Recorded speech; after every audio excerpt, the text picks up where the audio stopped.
We begin at the Ford Farm, built in 1861 in what is now Dearborn, Michigan. Farmhouse was the birthplace of Henry Ford, one of the greatest industrial figures of the 20th century. Mr. Ford was born in the upper bedroom of that house on July 30th, 1863. Just beyond the Windmill Main Street, where you can visit the Wright Brothers' home of their cycle shop. Both buildings in Dayton, Ohio. Further up the street, there's a millinery store, a store, a place for refreshments for John Bennett's. These storefronts and a few others combine to make our Main Street look like any other small town Main Street in the country about the year 1900.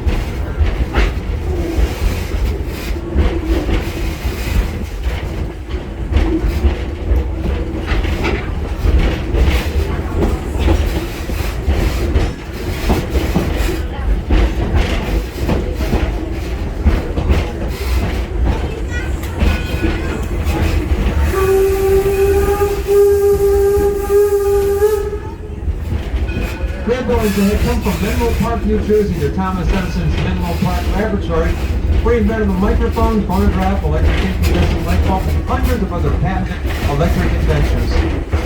Thomas Edison was probably one of the most prolific inventors in all of history. He didn't stop at Menlo Park. When he was on vacation, he loved to tinker and invent things as well. He spent a lot of time in Fort Myers, Florida, and he had a laboratory built for himself down there as well. We have that laboratory as well as the Menlo Park Laboratory right here in the Edison at Work District. Make sure you see both of them before you leave today.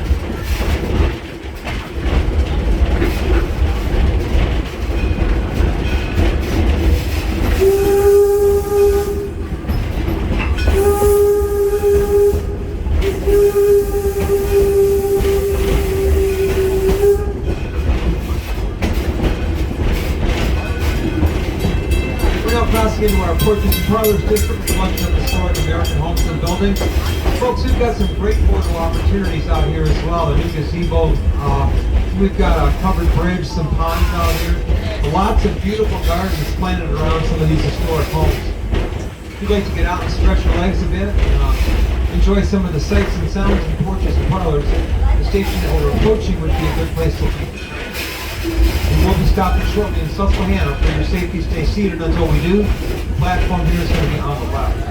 If you are leaving, make sure you have all your belongings with you. Remember your wristband or your ticket, either or. We'll get you back on the plane all day.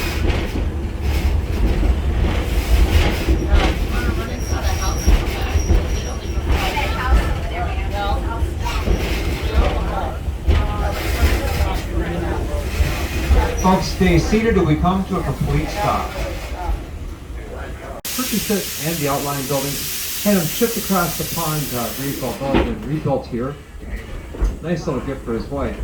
Built in the early 1600s, the cottage is over 400 years old and still quite habitable.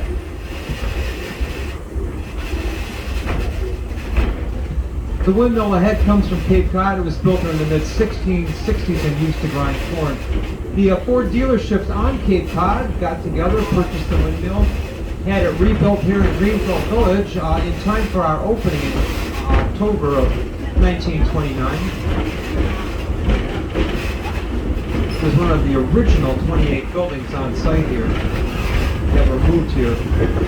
And the farmhouse at the end of the lane, the Daggett Farmhouse, built 1754 in West Andover, Connecticut. Step back, the ladies inside left the company, they'll show you around inside now. Tell you about the chores they're doing, and they might even walk around the raised garden behind the house.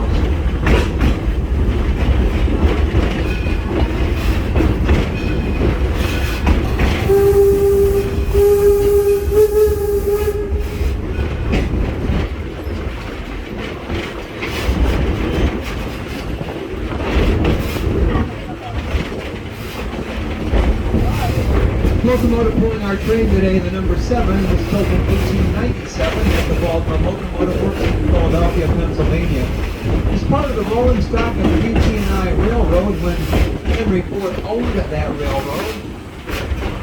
It was a major rail service to the Rouge area here in Dearborn. And Mr. Ford would often jump in the cab of that locomotive, tool around the yard at the Rouge, and maybe jump on the main line from time to time, blowing off a little of his own steam. Number 7 is one of 3 coal-fired steam-powered locomotives that operate the trains here on our railroad.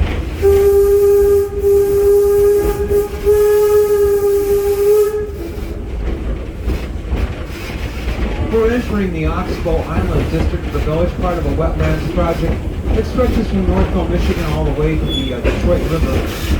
They've been cleaning up the waters in the Rouge River, shoring up the bank. We're the beneficiaries here downstream in the wetlands areas here at the village, and in the river itself, we're spotting blue heron, green heron, egrets, and cranes. Birds once thought to be extinct in the area, now back in plentiful numbers because of the cleaner environment, especially the cleaner water. Folks, enjoy the journey through the woods here. Keep your eyes peeled. In addition to all those rare birds I mentioned, we've got a flock of wild turkeys here in the woods and a small herd of white-tailed deer.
Coming out of the wooded area onto Walnut Grove, a multi-purpose field used for various activities throughout our program here.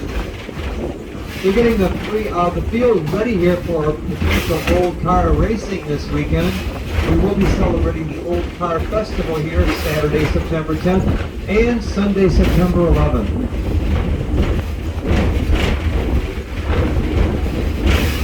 We've got special events planned both days, Saturday and Sunday, and special late hours will be open till 9 o'clock Saturday night. Come on back and enjoy the Old Car Festival right here at Greenfield Village.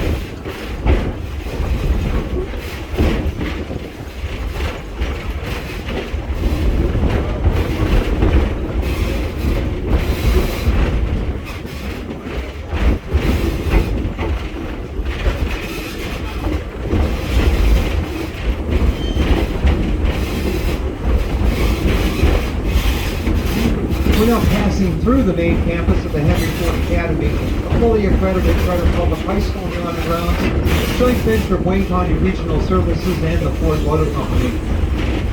Our students returned this past Tuesday, and it's good to have them back on campus.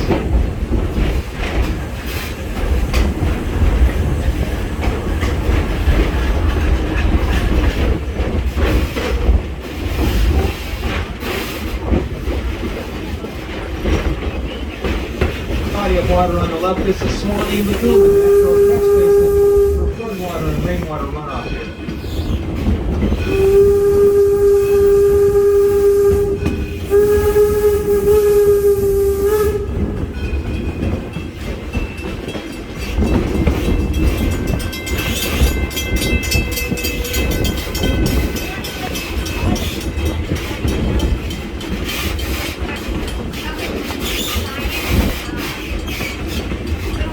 Martha Mary Chapel on the left of the tree. You can see the steeple. Non-denominational church site of many weddings here in Spring Summer Fall Village. Chapel was named for Henry Ford's mother and mother-in-law, Mary Ford and Martha Bryant. Just across the road from the chapel, the Taste of History Restaurant and the Eagle Tavern. Both restaurants open now and throughout the afternoon for lunch, beverages, and snacks.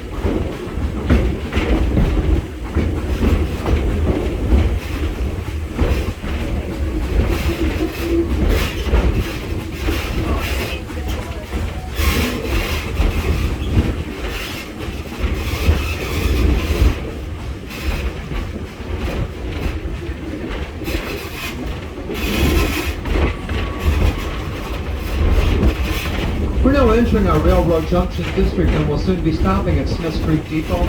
Ideally located near Liberty Craft Works, Carousel, and Main Street activities. You're a short walk to the roundhouse and the depot from the platform here. And the restaurants I mentioned are just behind us across the parking lot. If anyone needs more directions or has a question, please stop me here on the platform. I'd be happy to help you. In the meantime, if you're leaving us, make sure you have all your belongings. Double check for those wallets and cell phones. Whether your wristband or your ticket, either or will get you back on the train all day. Folks, for your safety, stay seated until we come to a complete stop.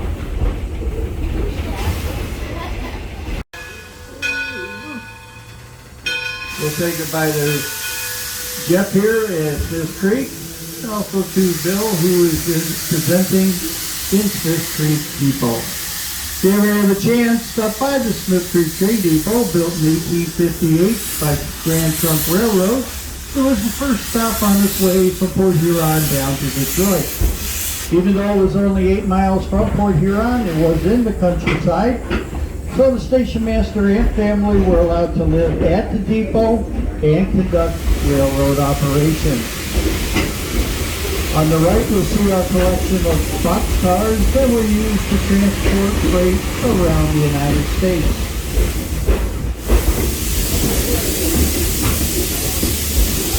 We're now coming up to our Detroit Toledo Milwaukee Roundhouse.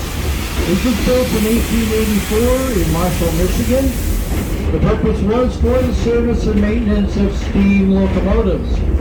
We carry on that tradition today as a working roundhouse with the 3 coal-fired locomotives and diesel electric that we operate here during the season.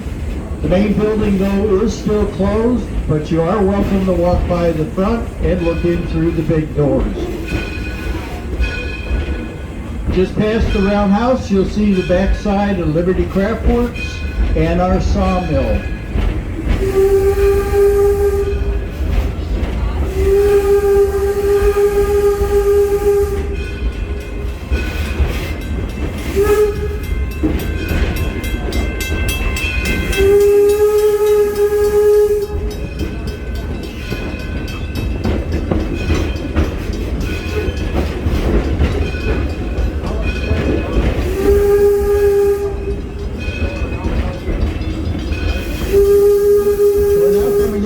Firestone Farm. This is home to the Firestone, founder of the Firestone Rubber and Tire Company. You're welcome to stop by. You can go into the farmhouse or even into the barn to see all the livestock we raise here on the farm.